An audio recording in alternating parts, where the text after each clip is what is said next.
Good morning. It's 9 a.m. and welcome to Mornings with Sue. I am Sue Grady and I'm welcoming you today to the 3 biggest dog walking myths that I have identified. So the first one is that we cuddle and play with dogs all day. While this is actually true that we are cuddling with dogs a lot, that we're cuddling with cats a lot, that we're getting a lot of love from our furry charges, it's also true that we have to pick up a lot of poop, that the poop can be diarrhea, that especially in the hot summer months, or if you live in California or in any warm area, the poop in the bag might smell the entire time when you're actually walking the dog, because somehow the dogs always decide, the ones with the smelliest poop, to decide to pretty much poo right in the beginning of the walk, and then we have to just carry it around for like 30 minutes or 15 minutes, depending on how long you walk the dog, or even an hour. So, and then of course we have to go out in the snow. We have to go out. Hey, Peter, how are you? And then we have to go out in when it's snowing, when it's raining, when there are snowstorms. For example, here we had Superstorm Sandy. I forgot when it was. I think it was like 2011 in New Jersey, 2011, 2012. And dog walkers have to go out then too, because let's say if we have let's say we take care of a cat that requires insulin, or a dog that requires insulin, you kind of have to just be there whenever they need their medication, unless of course you have it set up to where a neighbor can come. So always, that's a very, very important note.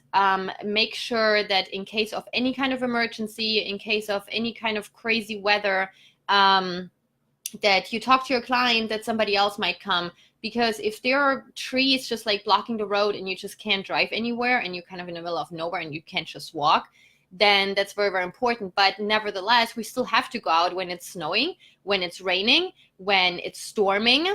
And while we always kind of pride ourselves in the fact that we are going out when it's raining, going through rain all day, and even if we have an umbrella and raincoat, you inevitably get wet, then it's really not fun at all to actually just go out and walk dogs all day in the rain. So that's definitely one fact that I want to debunk, and also the compassion fatigue that goes with the job. So of course, we're playing with dogs and we cuddle with dogs, but the thing is also we're getting very, very close to them. They really kind of become like our pets. It's very hard to care about a pet that's not yours less kind of than a pet that's yours, especially if you see it literally almost every day. So they're getting very, very close to our heart. They're getting, they're becoming a piece of our heart. And if they pass or if they move, that's very, very hard for us, of course, to see it, to have that separation. So, and there's also, as I've mentioned very shortly, there's like compassion fatigue where we really just really care about the animal. Sometimes our clients are doing certain things to dogs or cats that we don't agree with, and that we know it's not good, but we just really can't do much but inform them that it's not a good thing to do. And they might still do it. And that actually gets really hard after a while, because you just know it's not good for the dog, it's not good for the cat, whatever they're feeding them, or whatever they're not providing certain vet services. So that can be very, very hard to have that kind of compassion fatigue and just to be around pets and really actually care about them. So that's the first myth I want to completely bust. Then also that it's not a real job. I mean, yes, you are making money with dog walking, especially, I mean, I see all these articles in New York City when they especially pack walk, how much money they make within an hour or two walking all these dogs. While I personally don't agree necessarily with it, but you can make great money with it even if you just have regular walks, so like solo walks.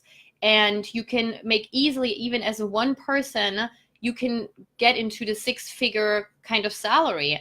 And with this, I would want to say, let them believe that it's not a real job, and you go walk their dogs midday and make all this money while they're out in their field, out in the job all day, 24/7 literally, and busting their butts while you are doing what you're doing. You're doing what you completely love. You have your own boss, and you make that money while everybody else just thinks that's just not a real job. Let them think that. That's completely fine.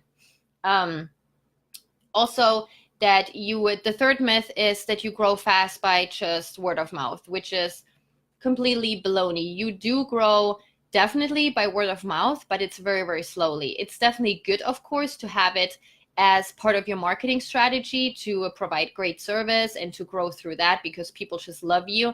And what people usually love, they want to share with other people, and you will grow through that. But you won't just grow fast because of word of mouth.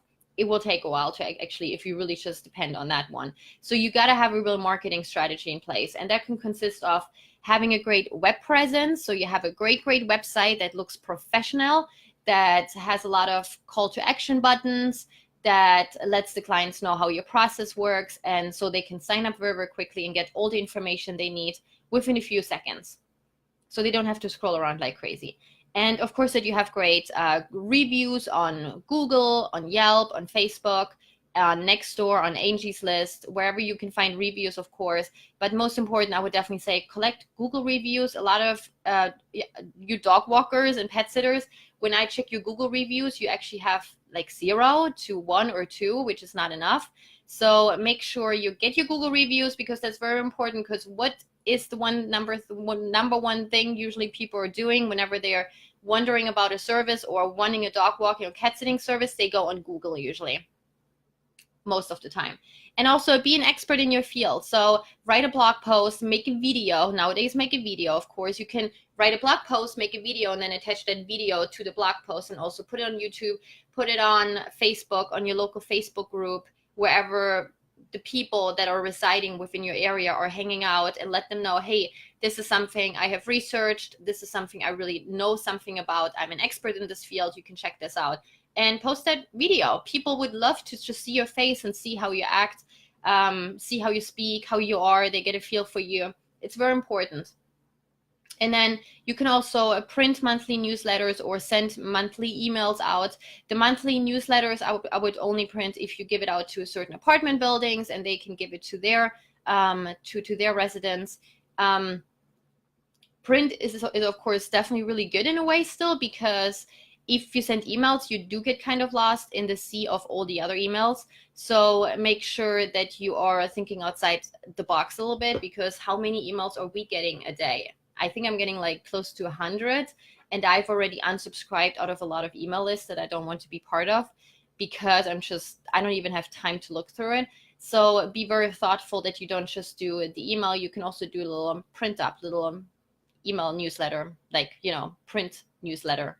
And also you can wrap your car. So you can wrap your car with advertisement. Make sure that you know the legal implications if you do get into a car accident, that you do have business insurance. In some states, I'm not sure if it's in all states or most states or some states, but I do know of states that if you get in a car accident and you have your car wrapped with your marketing, the other driver can sue your company, and then you could get in trouble if you don't have a commercial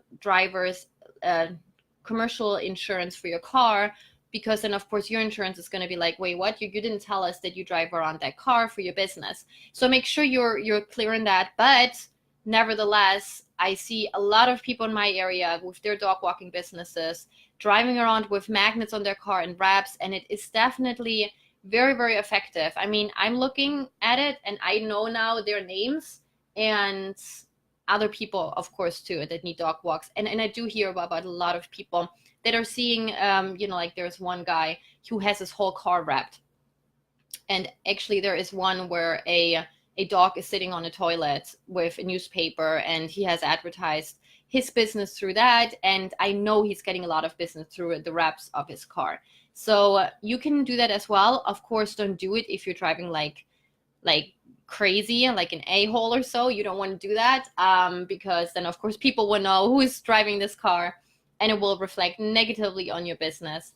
And yeah, so that's really the 3 myths for dog walkers, for dog walking businesses.